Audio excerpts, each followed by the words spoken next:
So I'm recording Okay. here. All right, Girl Skill listeners, today we have a really special woman with me today. Not the regular podcast interview episode because I'm talking to one of my clients. Jodi, welcome to Girl Skill Podcast. How do you feel? I feel good. I feel really good. All right, awesome. I know it's a little bit awkward for, it's been a bit awkward for my clients to be on the podcast, and I really appreciate your courage, Jodi, because it's not easy to go out there and like publicly share your experience of something so personal. So I really, really appreciate that. And I know that the women listening do too. And your story is going to inspire and, just encourage a lot of women, I hope, to not only coach with me, but just pursue coaching and the transformation that they really want to have in their own life. So Jodi, before we begin, just tell us a little bit about yourself, who you are, where you come from, and what you do. All right. So I'm a mom, first and foremost. I have twin girls that are 9 years old. I live just outside of Salt Lake City, Utah. I've done hair for 16 years and I got into coaching a couple years ago. And so, yeah. Mm-hmm. Beautiful. Okay. So, Jodi, let's begin at the place where you found about my work. So I'm curious, how did you find about my work and how did that look like and why? Like what has drawn you to my work and how did you find about it? Yeah. So like I said, I'd gotten into coaching a couple of years ago, and I actually do feminine embodiment work and spiritual awakening work.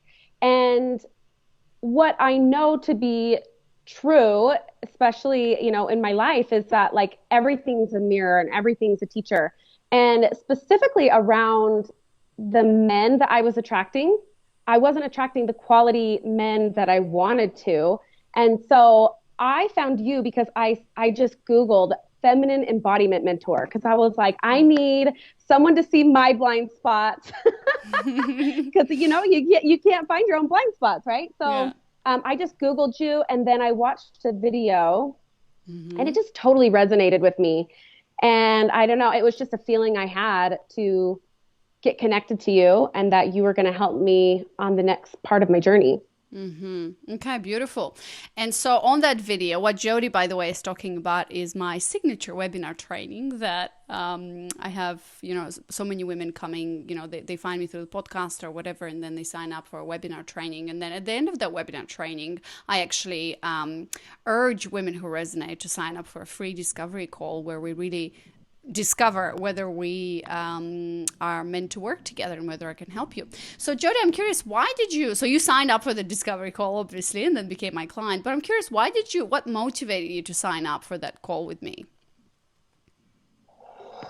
It honestly, it was just this feeling. It was just this feeling that you were just supposed to be in my life, that you were just supposed to help me. It was just a feeling I had. And like I said, a lot of it was just removing some of those blockages I knew were there, but couldn't tap into them myself.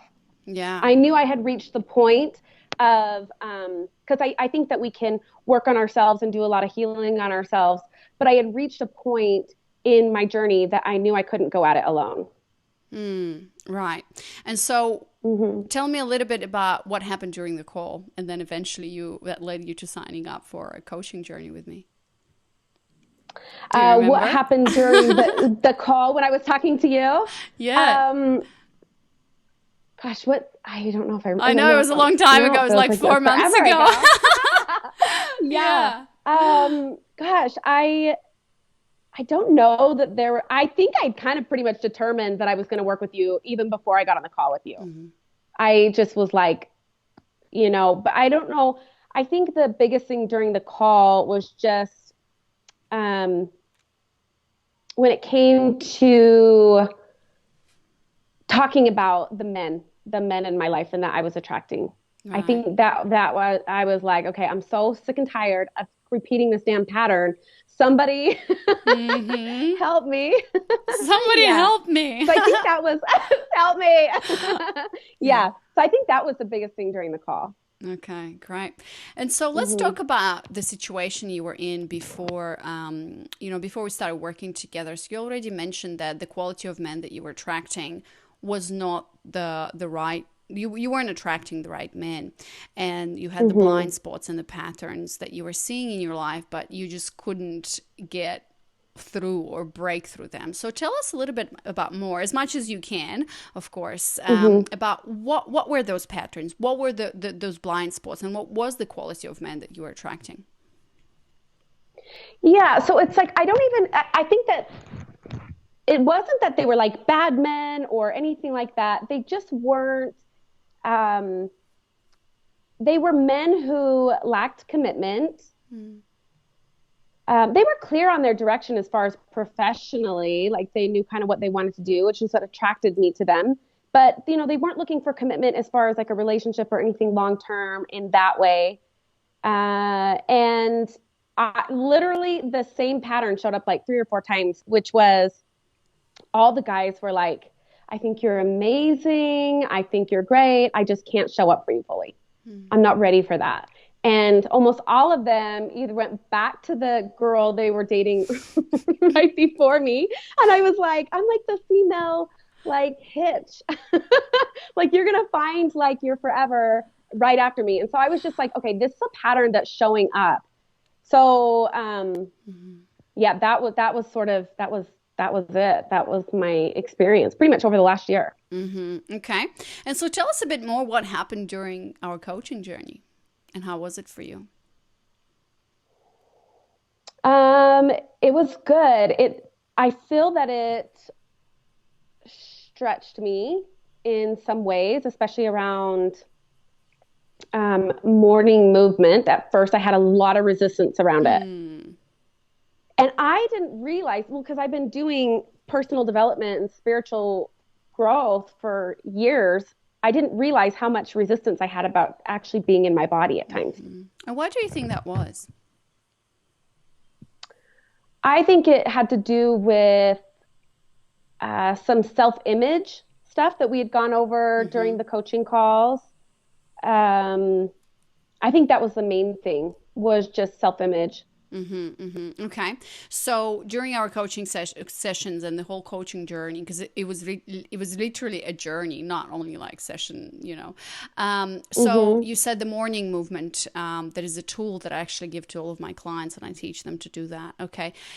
Anything else that happened? So how would you describe, what else would you like to add to that? What happened during this journey? Well, I started to attract better men, which was a big deal. And I Mm-hmm. had a lot of awarenesses around my inner girl and my little girl story. Some things that I hadn't really fully discovered on my own. Yeah. So I felt like those were some pretty big breakthroughs. Mm-hmm. And when you're talking about you started attracting better men, what does that mean? So how much better they were, or how different they were to the men there before? Yeah. Oh, I mean, better kind of sounds rude, but just men who I know, right? Yeah, Like it's yeah. like they were good men before. They were good teachers. But the men that are showing up now versus before are men who are clear on their direction, like professionally and like relationship wise, like what they Mm, wanted. They're men who are ready to be in a relationship and to know how to show up in a relationship. I think that's been a really big thing. Um, yeah, and I would say they're embodied masculine men. mm-hmm. And how does that feel when you're attracting such men in your life? Oh, it's amazing. I mean, how do you describe it? It's Well, like, describe it to us in the way how you were feeling before. I should have asked you, how were you feeling before with attracting not so good quality men, let's say, who weren't ready to commit, and how are you feeling now? yeah, well, yeah, the men that I was before and how it made me it kept triggering the, like, I'm not enough. Like there's something wrong with me. Mm-hmm. Even though I was able to sort of like separate myself from that story for the most part, but it just felt like gross. And it just felt like Groundhog Day. It literally felt like Groundhog Day. Like it was like a different guy, but it was the same thing. And so it just was beyond frustrating to me. Because I'm in a place in my life where it's like, I have enough to give to another person. Like I have enough love to give to another person. And that's frustrating when you feel like you have that to give and then they literally can't receive it because they're not in that place. Yeah. And so, or to really fully give back. So now it just feels like, it feels easy. Like it feels like it sort of just flows. Like it's not the difference when a man is pursuing you and wanting to claim you versus not is night and day difference. Yeah. Night and day. Yeah. Yeah. Wow, Jodi, I think everybody's envious of you now. They're like, holy shit, I want this to be easy and in flow. What do I do? Well, what do you do, listeners? Yeah. You sign up for a discovery call with Anna Rova and then you work with her. So exactly. yeah. Yes. So Jodi, I'm curious. I think a lot of listeners now are like, well, how did you do that? So what do you think is maybe one or two main things that really shifted and allowed you to break through that pattern and really transform you? Because it's all about you being it's not them. I mean, yeah, the men changed, but as we know, and as in our coaching center, I keep banging about this, it's all about you as a woman. So what do you think is that thing that allowed you to become different, to change and transform, so you are able to attract better quality men? Yeah. So I still think I had, before I dived into the work on the inner girl, I still had a belief buried in there that I was worthy or valuable based off of my ability to produce, with work and income. And when I uncovered this and revealed this part of me that was still there, I was able to start diving in and doing the work around my own worth, and that I'm worthy right now, like just my inherent value outside of, all the external stuff. And so I think really nurturing that inside of me, that little girl inside of me that still felt like she had to do something in order to be seen, in order to be valuable. I started to see it just within myself. Yeah. And I can tell you, this is so common. And the more interviews I do with women, the more it just keeps repeating, that pattern of us just ingrained. It was ingrained in us that we have to do something to deserve love or to deserve whatever. And then we just keep going. And therefore we are attracting men who are kind of basically mirroring that. So you need to keep going. You need to keep working to attract these men and they tend to be the less good of a quality men, maybe feminine men who aren't ready to commit. But when you drop all of that and your inherent value, even the way my microphone just dropped, sorry, even the way you feel and the way you look and the way you enter the room, and a man feels that like yards, or I didn't even know what's the measuring system there. But do you know what I mean? Like they feel that, and the men are different in your life, because the ones that were there before, they just can't deal with that energy. Was that true for you? Oh yeah, for sure. It seemed like the other men that aren't able to show up. It's like they know that, and they don't even try to show up. It's like my energy has totally shifted because. And I really do feel like, and it carries, I mean, even into my work and everything else that I do, it's like something like flipped inside of me where I don't look to other people to validate me. It's like I've become like this ecosystem of positive emotion and within myself, and it's like I think that just radiates out. Like I think men can just Men that are ready they see it. Yeah. They see it. They feel Beautiful. it. Mm-hmm. And there are plenty of men who are ready, by the way, just to tell. I always tell this to women. If you think there are no good men around, you need to think and listen to interviews like this because there's plenty of Yeah. men who are ready and who crave and desire to be in a relationship with a woman. Is that your experience? Are you starting to see that too?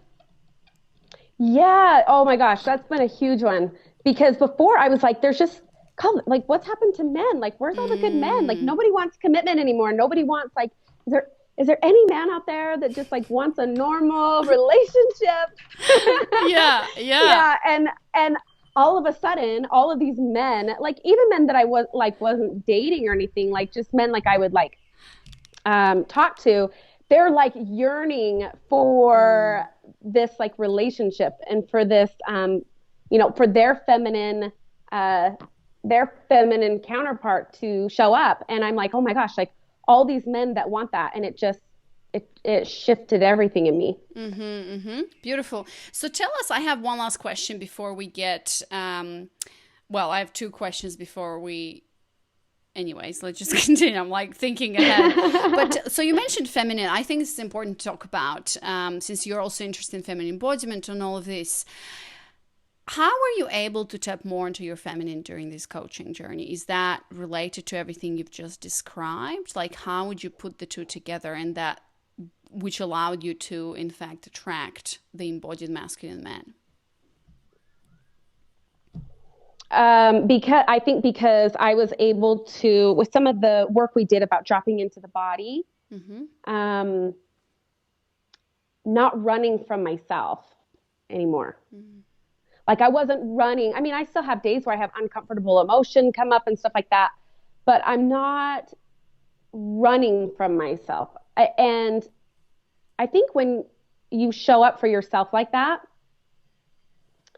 and when you're able to give yourself love and your self compassion, I mean, that's tapping into your feminine energy.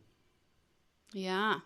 And, I knew a lot about feminine energy, especially intellectually, like from my head, I understood it. Right. But I recognized that I hadn't actually like integrated it and embodied it fully yet. And I Mm-hmm. think that a lot of that work of dropping in morning movement, stuff like that, was able to actually help drop me back into the body. Mm-hmm. So when you're saying I wasn't running from myself anymore, what does that mean for you? Because when I would have like uncomfortable emotions show up, I would find myself not wanting to feel it, right? Like it was like, ugh, like sometimes it's so heavy that I would, in ways, I think that I thought that I was being productive, like listening to podcasts, listening to like, Right. I'm always like feeding my mind, feeding my, and not that that stuff's like not good. It is good. But I was avoiding the work. I was still on some level avoiding the work. Mm-hmm. So not running from myself is actually being with myself through those uncomfortable emotions.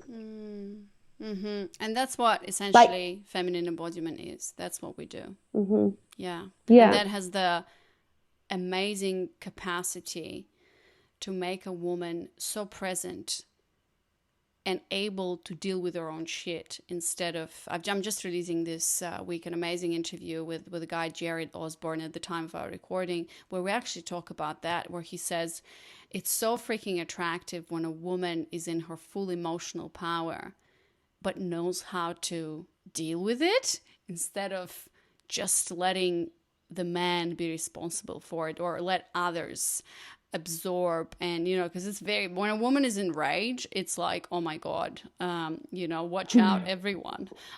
So when mm-hmm, she's able to, and through feminine embodiment, we actually learn how to do it. And I had to learn it myself a few years ago, and I love working with women where they actually realize and have the tools to embody, embrace, and actually be okay with feeling everything, and then the mm-hmm, quality of men essentially changes because you're able to just be yourself without putting all of that pressure, because female emotion for men is very heavy. Like a lot of them freak out, don't know what the hell to do with this and whatever. So when you're able to stand in your power like that, then you attract, as you said, a masculine counterpart of that, and then it becomes a beautiful union.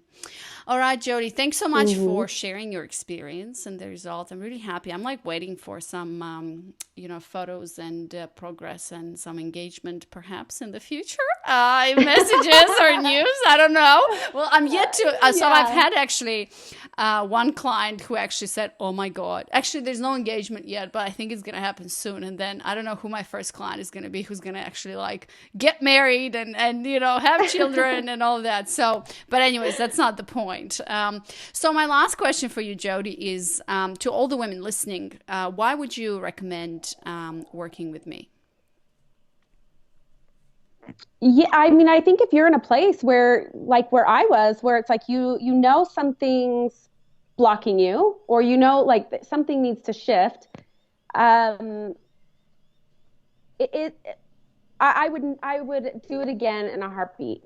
Like, it helped me so much, and I think that I think that we need each other. We need to help each other. And I think that you do get to a point on your path that you can only go so far, and then you need an outsider. Yeah. And for everyone listening who are kind of, maybe who's never coached before, or, because coaching one-on-one is, I mean, the coaching industry is booming, obviously, but this is something that maybe women are hesitant to take that next step. What would you tell them? Just do it. Just follow your feeling. That's how I live my life. I'm always like, just follow your feeling. But I mean, truly, right? Like, I just look at like, time and energy, like those are so valuable, and you don't get those back. So, it just jump in, just dive in. As I said, just do it. Just follow that feeling that there's something more for you. It's possible I truly believe, like you were saying, like there's so many like men out there, but like even with abundance, like men and money sort of seem to be vibrationally the same. Related, yeah. And so I think like just dive in. Don't waste any more time. Beautiful. Thanks so much, Jodi. I really appreciate your just sharing your experience, really, because this is something that I really value. And I was honored to be on this path with you and to witness your transformation, and will continue witnessing your transformation. So before we finish today, Jodi, is there anything that you'd like to share with women, something that you really feel called to share about our journey together, or just in general on the subject of, feminine, masculine, or anything else that comes to your mind? The thing that comes to my mind is just because working with a coach is an investment. And I think that a lot of women, worry about investment. But what I would say to that is to just know that you're worth investing in. Just know you're worth investing in. So beautiful. And honestly, like learning about feminine energy and coming into feminine energy and embodying feminine energy is life-changing. It's life-changing. You can do all the research you want on the internet, but there's something to be said about working one-on-one with a coach that can help you. Absolutely. I love that phrase, you're worth investing in, because what happens is once you invest in yourself and you embody all of that we talked about, your femininity, your female power, then you will see how the men and the world will now be in the position to invest in you. Because if you don't value, and this not only comes, I think, to investment one-on-one with a coach. Obviously, when you work one-on-one, it's the biggest and the deepest transformation. But when we talk about investing in yourself, I think you'd agree, Jodi, we talk about taking that extra step, either buying that book, buying that course, and obviously working with someone or going to that event. Because once you tell the universe and the men that, hey, I'm worthy of this investment, of this transformation, of this personal growth, then others will treat you in the same way. Because if you're out there, taking advantage of, or you think like this is not important, then obviously the men in your life and everybody around will just mirror that. So thank you, Jodi. Thanks for sharing that. I really appreciate it. And as I said, I'm very curious about what happens next. All of my clients are like this, TV shows that I'm just following and really excited to witness their what's coming next in her story. So thanks so much, Jodi. Yeah. And do you want to tell, because I know you do some feminine embodiment mentorship, or is there anywhere that you'd like to send listeners maybe to check you out, or is there something that you'd like to direct them to, like a channel or something? If you're not ready, that's fine as well. I was just wondering. Oh yeah. You can follow me on Instagram at Jodi Nelson Coaching, or on Facebook at Jodi Nelson. Beautiful. See some of my work there. Okay, I'll link to that in the show notes. All right, thanks so much, Jodi. I wish you all the best, and truly thank you. Thank you. It was a pleasure.